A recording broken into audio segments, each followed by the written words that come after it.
And away from that, let's swing straight to other issues relating to the presidency. And President John Dramani Mahama has injected confidence into the Ghanaian business community. Speaking at a section of business operators in Kumasi on Sunday, the president reiterated government's commitment to create the enabling environment to ensure businesses thrive. Diversify the legs of the economy. We will continue to be import dependent. The forex value will be a matter that we are checking every day. But if we become a country that is export-led with reduction in imports, we will not think about looking at the forex rate every day because the cedi will be stable. They're not going to import any of those electrical products anymore. Cables must be produced here. Transformers must be produced here. Meters must be produced here. Because our Ghanaian businessmen can set up those industries to produce those things. We already have them. We have tropical cable. Why do you go and bring cables from China? And they come and they're exploding every day and creating problems. And so there is a lot that we can do. Pharmaceutical industry. Ghana's pharmaceutical industry is growing.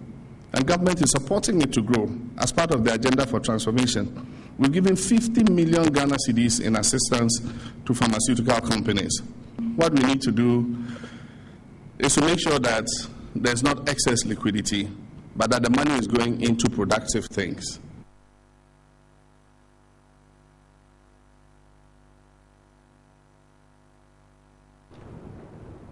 And clearly the president was speaking in the Ashanti region, and later today or in the next few minutes, he would be breaking ground for the reconstruction or redevelopment of the Kumasi Central Market. Our reporter William Evans Inkum has been monitoring the activities of the president since he got to the Ashanti region and would be joining us in a jiffy to give us an update of what the president has said so far. And I'm told that we've been joined on the line by William Evans Inkum, TV3's Ashanti regional correspondent. Good afternoon, Evans. Thank you for joining us. Good afternoon, Martin. Great. Has the commencement begun? Has the president cut sort of broken ground for the redevelopment of the central market to begin?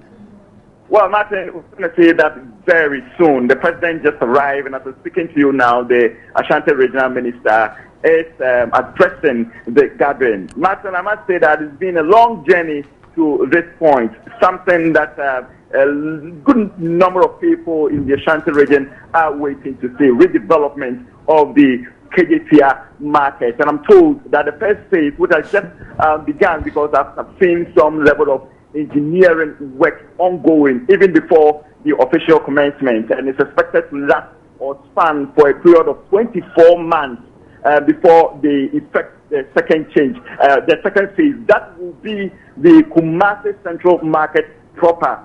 That will, after 24 months, we're going to see commencement of the Kumasi Central Market proper. I'm talking about the project. So, Martin, that is it. We're expecting the president, after delivering or addressing the gathering, to officially cut sword for the official commencement of the project, Martin. We know that over the few months that this issue has been back and forth, a number of market women and men were quite unhappy about it. What is their mood now that the president is getting ready to cut short for the commencement? Interesting, Martin. One would say the commencement of a project is another thing. The announcement of a project itself is also another issue altogether. When the project was announced, or when we hearing rumors way back in 2009 when part of the Kumasi Central Market was gutted by fire. I think if you know, or if you're hearing for the first time, well, that was the time a committee was set up, and as part of the recommendation, the Kumasi Central Market needed redevelopment, and at that point, a contractor from Brazil was contracted actually to see to the redevelopment of the Kumasi KJTR market. I think it sparked a lot of opposition as far as the settlers here were concerned. In fact, issues were raised as to how they were going to be relocated, as to how they're going to have a conducive market environment to transact their businesses. All these were some of the issues that were raised. And Martin, you could also recall that even in the wake of the demolition of the KJTR terminal, we also reported on opposition here and there. I mean, press conference after press conference by the settlers talking about the need for the proper thing. If I say proper thing, I'm talking about the relocation process, because there are certain things that they weren't happy about. So they were saying that they need to be compensated